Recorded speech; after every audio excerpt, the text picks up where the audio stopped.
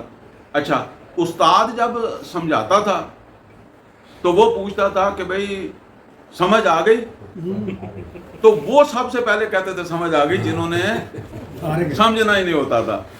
کیوں کہتے تھے بھلا زور سے, تاکہ یہ کہہ جاؤ سمجھ آ گئی. اور اگر وہ جو سمجھنے کے لیے آتے تھے وہ اگر کہہ دیں کہ جی یہ نہیں سمجھ آئی تو وہ پیچھے بیٹھے گالیاں زبان کے نیچے, یعنی آہستہ آہستہ گالیاں دیتے تھے کہ اس نے پھر دوبارہ نئے سرے سے اس کو شروع کروا دیا, وہ پھر شروع ہو گیا. چھٹی ہو جانی تھی لیکن اس نے پھر بات کر لی, یا بعد میں اس کو تانے دیتے تھے. تو وہ بات ہے کہ ان کی طرح نہ کہہ دیا کرو کہ جنہوں نے سنا نہیں ہوتا وَهُمْ لَا يَسْمَعُونَ, یعنی اللہ تعالیٰ کی جو بات ہے اس کو توجہ کے ساتھ سنا کرو کیونکہ تم نے عمل کرنا ہوتا ہے. ان لوگوں کی طرح ایسے وہ بعض اوقات جو ہے وہ اس طرح کے لوگ نبی صلی اللہ علیہ وسلم کی مجلس کے اندر بھی آ جاتے تھے نا منافق, تو وہ بھی کہتے تھے سن لیا, ٹھیک ہے نا, پچھلے کام کر کے بڑے یاد آ جاتے تھے یا ویسے ہی فارغ ہونا چاہتے تھے. ان شر الدواب عند اللہ صم البکم الذین لا یعقلون, اور بے شک بدترین جاندار اللہ تعالیٰ کے نزدیک وہ ہے جو بہرے ہیں, گونگے ہیں اور عقل سے کام نہیں لیتے. یعنی ان کو اللہ تعالیٰ نے فرمایا کہ یہ اصل کے اندر بہرے ہیں, گونگے, اندھے ہیں. وَلَوْ عَلِمَ اللَّهُ فِيهِمْ خَيْرًا, اگر اللہ تعالیٰ ان کے اندر کوئی خیر جانتا, یعنی اللہ تعالیٰ فرما رہا ہے کہ اگر اللہ ان کے اندر کوئی خیر جانتا لَأَسْمَعَهُمْ, اللہ ان کو پھر سنا دیتا, دوبارہ سنا دیتا. اچھا یہ نوٹ کریں, اللہ تعالیٰ کا ایک طریقہ ہے, اللہ تعالیٰ جب تک بندے کو سمجھ نہیں آئے نا تو اللہ موقع پیدا کرتا رہتا ہے. میری بات سمجھ نہیں آئی کسی اور سے, کسی اور کی نہیں کسی اور سے, لیکن جب سمجھ آ جائے اور پھر بندہ سمجھنا نہ چاہے, عمل نہ کرنا چاہے, تو پھر اللہ توفیق کی سلب کر لیتا ہے. یہ بات 5ویں سپارے کے آخر پہ فرمائی وَنُقَلِّبُ أَفْئِدَتَهُمْ وَأَبْصَارَهُمْ كَمَا لَمْ يُؤْمِنُوا بِهِ أَوَّلَ مَرَّةٍ. لہذا اس بات سے ڈرنا چاہیے کہ اگر سمجھا کے بھی نہیں کیا تو پھر وہ مہر انہی کے لگتی ہے. تو فرمایا وَلَوْ عَلِمَ اللَّهُ فِيهِمْ خَيْرًا, اگر اللہ تعالیٰ ان کے اندر جو ہے وہ کوئی خیر دیکھتا لَأَسْمَعَهُمْ, تو اللہ تعالیٰ ان کو سنا دیتا, کسی اور طریقے سے سمجھاتا. وَلَوْ أَسْمَعَهُمْ, لیکن اگر اللہ ان کو سمجھائے گا بھی تو یا ان کو دوبارہ کوئی موقع دے گا سننے کا, لَتَوَلَّوْا, پھر بھی انہوں نے اسی طرح ہی منہ موڑنا ہے جس طرح ابھی موڑ رہے ہیں. وَهُمْ مُعْرِضُونَ, اور یہ ایسے ہی منہ موڑنے والے ہیں. یا ایھا الذین آمنوا استجیبوا للہ وللرسول اذا دعاکم, اے ایمان والو لبیک کہا کرو اللہ اور اس کے رسول صلی اللہ علیہ وسلم کی پکار کے اوپر. جب اللہ اور اس کے رسول کی پکار آئے تو اس وقت لبیک کہا کرو, حاضر ہوا کرو. لما یحییکم, تاکہ تمہیں زندگی ملے. اس کا مطلب یہ ہے کہ رسول کی پکار تمہیں زندگی دے گی میدان جنگ میں لے جا کر. سمجھ آ رہی بات؟ یہ جنگ کو زندگی سمجھو, موت نہ سمجھو. جب رسول تمہیں بلائیں تو جو ہے وہ لبیک کہہ کے حاضر ہوا کرو. لما یحییکم, تاکہ تمہیں حیات ملے. اچھا اب آپ دیکھیں, یہ نہیں سمجھ آئی تو میں آپ کو اور طریقے سے سمجھا دیتا ہوں. سورہ بقرہ کی آیت نمبر 178 میں اللہ تعالیٰ نے کہا کہ جب کوئی کسی کو قتل کرے تو اس سے قصاص لیا کرو. قصاص کا کیا مطلب ہے؟ بدلے میں اسے قتل کر دیا کرو. اور وہاں فرمایا وَلَكُمْ فِي الْقِصَاصِ حَیَاتٌ, وَلَكُمْ فِي الْقِصَاصِ حَیَاتٌ, تمہارے لیے اس قصاص لینے میں حیات ہے. یہ کون سی حیات ہے؟ اس کو تو مار رہے ہو, لیکن دوسرا معاشرہ جو ہے اس کو تحفظ حاصل ہو رہا ہے نا. اسی طریقے سے جب آپ جنگ لڑیں گے تو اللہ تعالیٰ کا دین جو ہے وہ محفوظ ہوگا. اور کتنے لوگوں کو جس طرح آج کل آپ دیکھیں نا کہ فوج ہے, ہمارے لوگوں کو تو ان باتوں کا سمجھ نہیں ہے, تو اتنی سی, میں یہ بات نہیں کرتا کہ یہ کون سی فوج ہے, لیکن یہ آپ جو سکون سے بیٹھے ہوئے ہیں نا, یہ اس کی وجہ سے بیٹھے ہوئے ہیں, ٹھیک ہے نا, باقی کو اپنے عملوں کی وجہ سے نہیں بیٹھے ہوئے ہیں. تو یہ بات ہے. تو رسول اللہ صلی اللہ علیہ وسلم جس وقت اللہ اور اس کے رسول بلاتے ہیں تو اس میں معاشرے کی حیات ہوتی ہے. بے شک جنگ میں تمہاری جان چلی جائے, لما یحییکم وَاعْلَمُوا, اور جان لو ان اللہ یحول بین المرء وقلبہ, اگر کوئی بندہ اللہ کے رسول کے, اللہ اور اس کے رسول کی پکار پر لبیک نہیں کہتا تو اللہ حائل ہو جاتا ہے بندے اور اس کے دل کے درمیان, یعنی پھر اللہ مور لگا دیتا ہے, پھر دل کو بند کر دیتا ہے. وَأَنَّهُ إِلَيْهِ تُحْشَرُونَ, اور یہ بات یاد رکھو کہ تم کہو کہ جی دل بند ہو جائے گا, مور لگ جائے گی, تو کیا ہوگا, تم نے اس کے پاس جانا ہے, ٹھیک ہے نا. پھر تمہیں پتہ چلے گا کہ اس مہر کا یا اس دل کے بند ہونے کا کتنا بڑا نقصان تمہیں ہوا ہے. وَاتَّقُوا فِتْنَةً لَا تُصِيبَنَّ الَّذِينَ ظَلَمُوا مِنْكُمْ خَاصَّةً, اور بچو اس فتنے سے جو تم میں سے صرف ظالموں ہی کو, خاص طور پر ظالموں ہی کو کے اوپر جو ہے وہ نہیں ہوگا. یعنی اب دیکھیں اللہ تعالیٰ یہاں فرما رہا ہے, اس کو نوٹ کر لیں, وَاتَّقُوا فِتْنَةً لَا تُصِيبَنَّ الَّذِينَ ظَلَمُوا مِنْكُمْ خَاصَّةً, بچو اس فتنے سے جو تم میں سے صرف خاص طور پر ظالموں کے لیے ہی نہیں ہوگا. یعنی خاص طور پر ظالموں کے لیے نہیں ہوگا تو اس کا مطلب یہ ہے کہ جو ظالم نہیں ہو گئے ان پر بھی ہوگا, جس کو ہم کہتے ہیں آٹے کے ساتھ گون بھی پس جاتا ہے. جس طرح وہ ہم نے اصحاب سبت کا واقعہ پڑھا نا, ایک تو مچھلی پکڑتے تھے, لیکن وہ جو ان کے ساتھ تیسرا گروہ تھا جو روکتا نہیں تھا, تو وہ تو پھر ساتھ اسی لیے پکڑا گیا نا, تو وہ بات ہے. یعنی یہاں بتایا جا رہا ہے کہ اگر تم نہیں جاؤ گے اللہ اور اس کے رسول کی پکار کے اوپر, اور اللہ کا یہ فیصلہ آ گیا کہ ان کو سزا دی جائے, تو پھر اللہ تعالیٰ صرف ظالموں کو جو ہے وہ سزا نہیں دیتا, پھر ان کو بھی جو ہے وہ ساتھ ہی رگڑ دیتا. وَاعْلَمُوا أَنَّ اللَّهَ شَدِيدُ الْعِقَابِ, اور یہ جان لو کہ اللہ تعالیٰ جو ہے وہ سخت سزا دینے والا ہے. وَاذْكُرُوا إِذْ أَنْتُمْ قَلِيلٌ مُسْتَضْعَفُونَ فِي الْأَرْضِ, اور یاد کرو جس وقت تم قلیل تھے, مکے کی بات اللہ بتا رہا, تھوڑے سے تو تم تھے, مستضعفون فی الارض, اور زمین کے اندر تم کمزور سمجھے جاتے تھے. یخافون ان یتخطفکم الناس, اور ڈرتے رہتے تھے کہ لوگ تمہیں کھا جائیں گے.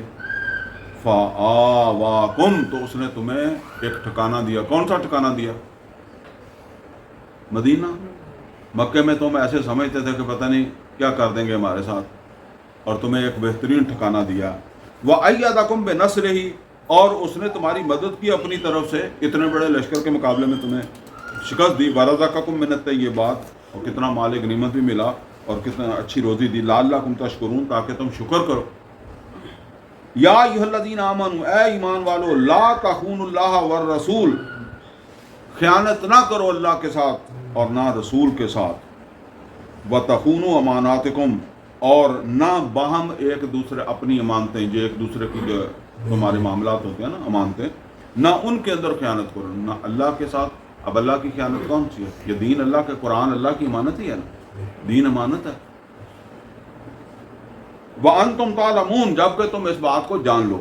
وَاعْلَمُوا أَنَّمَا أَمْوَالُكُمْ وَأَوْلَادُكُمْ فِتْنَةٌ, یہ بات جان لو تمہارے مال اور تمہاری اولاد یہ تمہارے لیے آزمائش ہیں.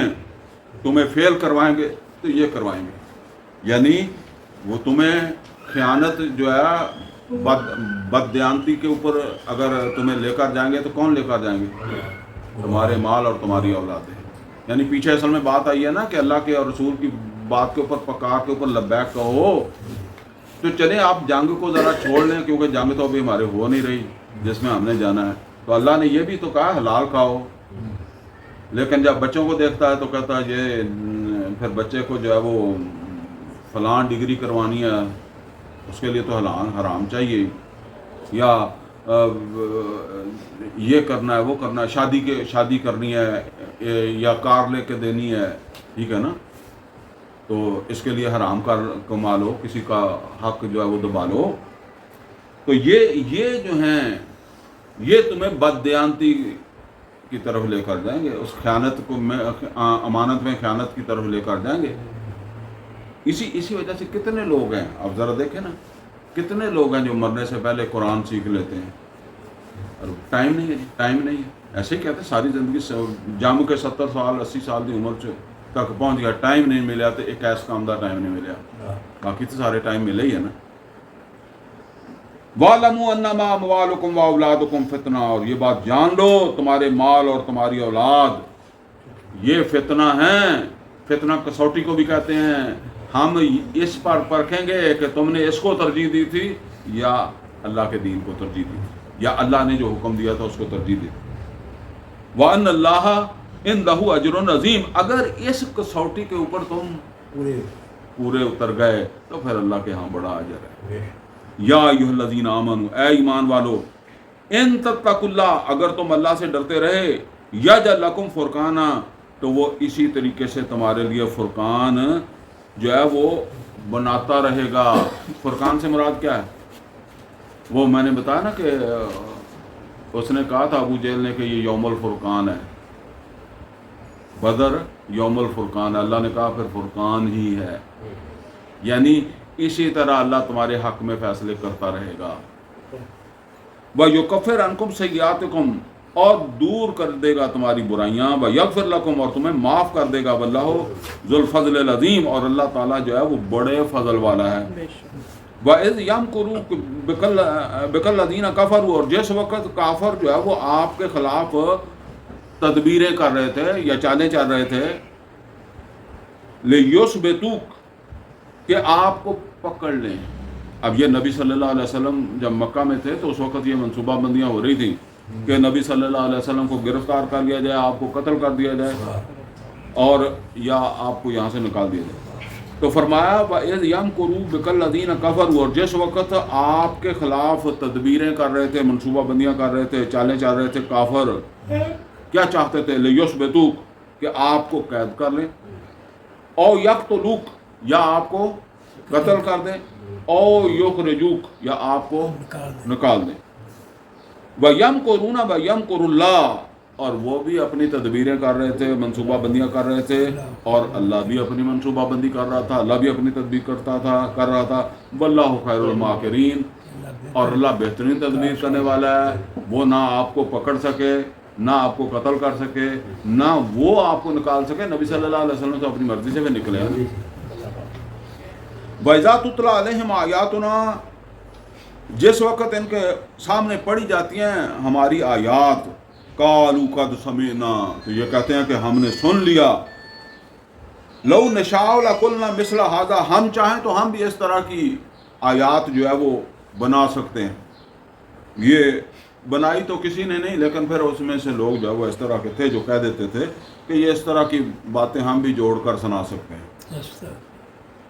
ان ھذا الا اساطیر الاولین، یہ پرانے قصے ہی ہیں نا، یعنی مطلب وہ کہتے تھے کہ ہم بھی کوئی جس طرح نوح علیہ الصلوۃ والسلام کا یا ہود علیہ الصلوۃ والسلام کا، شعیب علیہ، ایسے کوئی قصے ہم بھی بنا کے سنا سکتے ہیں۔ وَإِذْ قَالُوا اللَّهُمَّ، جس وقت انہوں نے کہا اے اللہ، اب دیکھیں یہ کافروں کی دعا ہے، اور کافر بھی دعا اللہ سے ہی مانگتے تھے، لیکن یہ پاکستانی ہیں جو پیر سے مانگ لیتے ہیں۔ وہ مکے کے کافر دیکھیں ذرا ان کے دعا اللہ سے کیسے مانگتے ہیں۔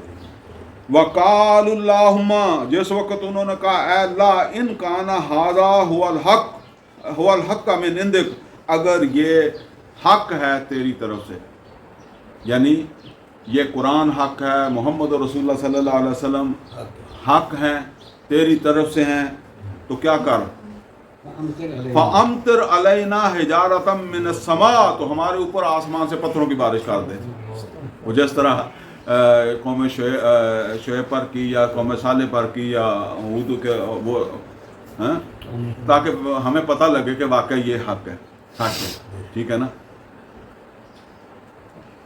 اب اتنا بے عذاب علیم، یا کوئی اور دردناک عذاب ہمیں دے، یہ کافر کہتے ہیں. مکہ کی بات اللہ بتا رہا ہے کہ جو اب اللہ فرماتا ہے وما کان اللہ لیعذبہم وانت فیہم، اور اللہ تعالیٰ نہیں تھا ان کو عذاب دینے والا جب تک آپ ان کے اندر تھے. یہ نوٹ کریں، کسی قوم کو جب تک رسول اس میں رہا عذاب نہیں دیا. نوح علیہ الصلوۃ والسلام کو، لوط علیہ الصلوۃ والسلام کو، سب کو نکالا ہے. تو اسی طریقے سے جو ہے نا وہ، اور یونس علیہ الصلوۃ والسلام خود نکل گئے تھے تو اللہ نے پھر عذاب نہیں دیا ان کو. ٹھیک ہے نا، یونس علیہ الصلوۃ والسلام. اب اللہ تعالیٰ کہتا ہے کہ اس ہمارے اصول کے مطابق جب تک آپ ان میں تھے تو اس وقت تک تو میں عذاب ان کو نہیں دینا تھا. وما کان اللہ معذبہم وہم یستغفرون، اور اللہ عذاب دینے والا نہیں ہے جب وہ لوگ استغفار بھی کر رہے ہیں. اب یہ بات شاید آپ کو تھوڑا سمجھنا مشکل ہو. سوسائٹی مکس ہے. مکہ میں کون لوگ رہتے ہیں؟ مشرک اور مسلمان. تو مسلمان دعائیں نہیں کرتے. مسلمان چاہتے ہیں کہ آ جائے عذاب، ہم بھی اسی میں رگڑے جائیں. سمجھ آ رہی ہے نا بات؟ مسلمان تو پناہ مانگتے ہیں نا. تو پہلے اللہ تعالیٰ نے فرمایا کہ جب تک آپ تھے تو پھر میں، وہ اصول نہیں ہے. دوسرا یہ ہے کہ اسی معاشرے کے اندر کچھ لوگ تو پناہ مانگ رہے تھے، توبہ کر رہے تھے، تو ان کو نکالے بغیر تو پھر میں عذاب نہیں دینا تھا نا. یہ بات. وما لہم اللہ یعذبہم اللہ، اب ان کے پاس کیا جواز رہ گیا، یا اب کیا رکاوٹ رہ گئی کہ اللہ ان کو عذاب نہ دیتا. وہم یصدون عن المسجد الحرام، جبکہ وہ مسجد حرام سے روکتے رہے. وما کانوا اولیاءہ، اور وہ اس کے جائز متولی بھی نہیں ہیں. یعنی متولی تو بنے ہوئے ہیں لیکن جائز متولی نہیں ہیں. یہ متولی کہاں سے بنے؟ اسماعیل علیہ الصلوۃ والسلام سے چلے ہیں، بگڑ گئے ہیں. میں اسی لیے کہا کرتا ہوں کہ جس طرح آج ہم بگڑے ہوئے ہیں نا، ان کا تو فیصلہ محمد رسول اللہ صلی اللہ علیہ وسلم نے کر دیا نا. اگر آپ بالفرض نبی صلی اللہ علیہ وسلم نہ آتے تو وہ فیصلہ ہونا تھا؟ نہیں ہونا تھا، ایسے ہی چلتے رہنا تھا. تو ہمارا فیصلہ پھر کون کرے گا؟ یا تو امام مہدی آ کے کرے گا. ٹھیک ہے نا. جب ہم نے اسے کہا کہ یہ اہل حدیث ہے، یا ہم نے کہا یہ دیوبندی ہے، یا ہم نے کہا یہ رفاعیہ کرتا ہے، یہ نہیں کرتا. جھگڑے سارے یہ ہیں. میں وہ کہا کرتا ہوں پردہ فرض ہے، 99% اہل حدیثوں کے گھر میں نہیں ہے. فرض نہیں، فرض پہ نہ دیوبندی نہ بریلوی نہ اہل حدیث. اور جس کو شرعی پردہ کہتے ہیں، وہ تو میں کہتا ہوں آپ ایک بندہ پکڑ کر لائیں، میں اس کا منہ چومنا چاہتا ہوں، میں اس کو ہار ڈالوں گا جس کے گھر میں واقعہ ایمانداری سے بتایا کہ میرے گھر میں شرعی پردہ ہے. شرعی پردہ دیور، جیٹھ، کزن، بہنوئی، دماد، کوئی جس کے ساتھ عورت کے ساتھ نکاح ہو سکتا ہے نا، اس سے اس کا پردہ ہے. اور یہ فرض ہے. اس فرض کو ہلکا سمجھتا ہے بریلوی بھی، دیوبندی بھی، اہل حدیث بھی، شیعہ بھی، سنی بھی، کوئی بھی ہو. ٹھیک ہے نا. تو وہاں اس کو کوئی پتہ نہیں ہے. لیکن نماز کے اندر اگر رفع جان کر لی یا نہیں کر لی تو بس سمجھو کہ سارا ہی کچھ تباہ ہو گیا، یا سارا کچھ بن گیا اہل حدیث کا بن گیا اور دوسرے کا تباہ ہو گیا. بس یہی ایک کھیل ہے. تو فرمایا کہ وما کانوا اولیاء، اور یہ اس کے ولی نہیں ہیں، اس کے متولی نہیں ہیں. ان اولیاء الا المتقون، اور اس کے جو متولی ہیں وہ تو ہیں متقی لوگ. ولیکن اکثرہم لا یعلمون، لیکن ان کی اکثریت اس کو جانتی نہیں اور دھکے سے قبضہ کر کے بیٹھی ہوئی ہے. اور وہ متقی جو ہے ان کو وہاں گھسنے نہیں دیتے، مسلمانوں کو گھسنے نہیں دیتے تھے نا. آپ ذرا دیکھیں یہ نماز بھی پڑھتے تھے. وما کان صلاتہم عند البیت، اور ان کی نماز نہیں ہے اس گھر کے اندر الا مقام و تصدیہ، وہ وہاں کا نماز بھی پڑھتے تھے. مسجد جو ہے وہ اس کو مسجد ہی کہتے تھے، مسجد حرام. تو اللہ تعالیٰ فرما رہا کہ یہ نماز انہوں نے کہاں سے لی؟ جہاں سے حج لیا، وہ ادھر سے چلی آ رہی تھی. لیکن اس کے اندر پھر انہوں نے بھی کوئی اپنی چیزیں بدل لی ہوں گی. وما کان صلاتہم عند البیت، اور ان کی نماز نہیں ہے اس گھر میں الا مقام و تصدیہ، بس سیٹیاں اور تالیاں. فذوقوا عذاب بما کنتم تکفرون، تو اب چکھو عذاب بس سبب اس کے کہ جو تم کفر کرتے رہے. ان الذین کفروا، بے شک وہ لوگ جنہوں نے کفر کیا، ينفقون اموالہم لیصدوا عن سبیل اللہ، جن لوگوں نے کفر کیا وہ خرچ کرتے ہیں اپنے مال تاکہ روکیں اللہ تعالیٰ کے رستے کے اوپر. یعنی یہ جو جنگ کے لیے 1000 آدمی آیا تھا، کتنا مال خرچ کر کے لشکر تیار ہوتا ہے، مال سے ہی ہوتا ہے نا، ایسے تو نہیں ہوتا، خالی ہاتھ تو نہیں آ گیا نا. تو یہ ساری تیاری مال خرچ کر کے کیا. فرمایا فَسَيُنْفِقُونَهَا، ابھی انہوں نے رکنا نہیں، ابھی یہ اور بھی کریں گے، یعنی اور اٹیمپٹ بھی کریں گے، کوششیں بھی کریں گے. یہاں تو آئے تھے 70 مارے گئے، 70 پکڑے گئے، باقی بھاگ گئے، لیکن اللہ کہتا ہے کہ ابھی یہ سلسلہ جاری رہے گا مسلمانوں. ثُمَّ تَكُونُ عَلَيْهِمْ حَسْرًا، لیکن پھر اینڈ اسی پر ہوگا کہ یہ پھر افسوس کریں گے. اور پھر وہ جب مکہ فتح ہو گیا تو کتنے لوگوں نے افسوس کیا. ابو جہل کے بیٹے بھی جو ہے وہ آ کے ایمان لے آئے. اندازہ کریں، اکرمہ بڑے جرنیل ثابت ہوئے، اکرمہ بن ابی جہل. ثم تکون علیہم حسرہ، پھر اس کے اوپر حسرت کریں گے کہ ہم کیا کرتے رہے، کیوں لڑتے رہے. ٹھیک ہے نا، ہم پہلے ایمان لے آتے. ثم یغلبون، اور پھر وہ مغلوب ہو جائیں گے. والذین کفروا الی جہنم یحشرون، اور جو کافر ہیں، جو نہیں ایمان لائیں گے، وہ تو پھر جہنم کے اندر اکٹھے کر لیے جائیں گے. لیمیز اللہ الخبیث من الطیب، تاکہ اللہ تعالیٰ جو ہے وہ جدا کر دے خبیث کو طیب سے، طیب اور خبیث کو جو ہے وہ علیحدہ کر دے. وَيَجْعَلَ الْخَبِيثَ بَعْضَهُ عَلَىٰ بَعْضٍ، اور اللہ تعالیٰ خبیث کو ایک دوسرے کے اوپر جو ہے وہ رکھے. یرکمہ جمیعا، اور وہ سب کو جو ہے وہ ایک ڈھیر بنا دے. فَيَجْعَلَهُ فِي جہنم، اور پھینکے اسے جہنم میں. اللہ تعالیٰ کیا فرماتا ہے کہ اس طرح ان کو یعنی اس سے جو جد و جہد ہے چل رہی، اس کے نتیجے میں یہ علیحدہ ہو جائیں گے. تو جس طرح کہتے ہیں گاند اکٹھا کر کے اس کو آگ لگا دی. اولئک هم الخاسرون، اور یہی ہوں گے خسارہ پانے والے. قل للذین کفروا، اے محمد رسول اللہ صلی اللہ علیہ وسلم فرما دیں کافروں سے، ان ینتہوا، اگر وہ منع ہو جائیں، مطلب کیا ہے، ایمان لے آئیں. یغفر لہم ما قد سلف، معاف ہو جائے گا ان کو جو کچھ انہوں نے پہلے کر لیا. یعنی جو مر گئے، جو یہ 70 آدمی قیدی ہیں، ان کو ذرا واضح نصیحت کریں کہ اگر توبہ کر لو گے، ایمان لے آؤ گے، تو پچھلا معاف ہو جائے گا. وَإِن يَعُودُوا، اور اگر انہوں نے وہی کیا، فقد مدد سنت الاولین، تو پھر گزر چکی ہے پہلوں کی سنت، یعنی قوم عاد، قوم سمود والی سنت تو گزر چکی ہے.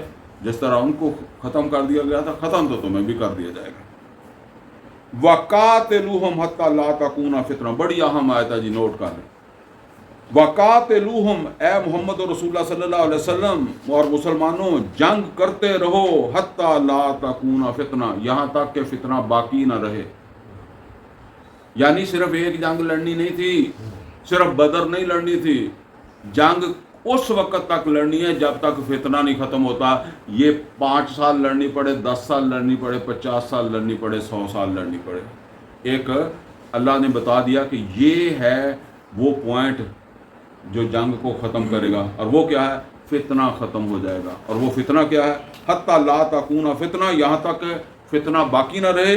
وَيَكُونَ الدِّينُ كُلُّهُ لِلَّهِ، دین کل کا کل کس کا ہو جائے، اللہ کا ہو جائے.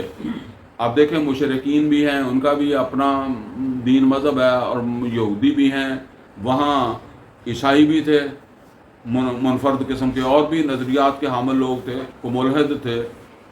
لیکن نبی صلی اللہ علیہ وسلم جب دنیا سے گئے ہیں تو اس علاقے میں صرف ایک دین تھا، اور وہ دین کون سا تھا، جو محمد رسول اللہ صلی اللہ علیہ وسلم لے کر آئے تھے. اللہ نے کہا کہ اس وقت تک آپ کی جنگ نہیں ختم ہونی، یہ جنگ جاری رہے گی، یہ صرف بدر نہیں تھی آپ نے لڑنی.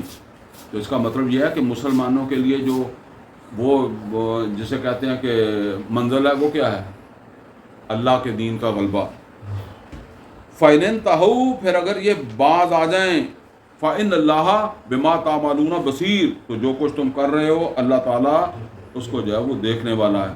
وَإِن تَوَلَّوْا، اور اگر یہ منہ موڑیں گے، فَاعْلَمُوا، تو پھر جان لو، ان اللہ مولاکم، تو اللہ تمہارا ساتھی ہے. مسلمانوں اگر یہ منہ موڑتے ہیں، ایمان نہیں لاتے، پھر کہتے ہیں کہ جی لڑیں گے ہم، تو لڑنے دو، پھر اللہ آپ کا ساتھی ہے، اللہ آپ کا کارساز ہے. نعم المولا و نعم النصیر، اور کیا ہی بہترین جو ہے وہ ساتھی ہے، اور کیا ہی بہترین مددگار ہے. الحمدللہ جی، ہم نے 40 آیات تک جو ہے وہ پڑھ لیا ہے. یہاں تک کہ ہم نے پڑھنا تھا. اقول قولی ھذا واستغفر لی ولکم ولسائر المسلمین والمسلمات.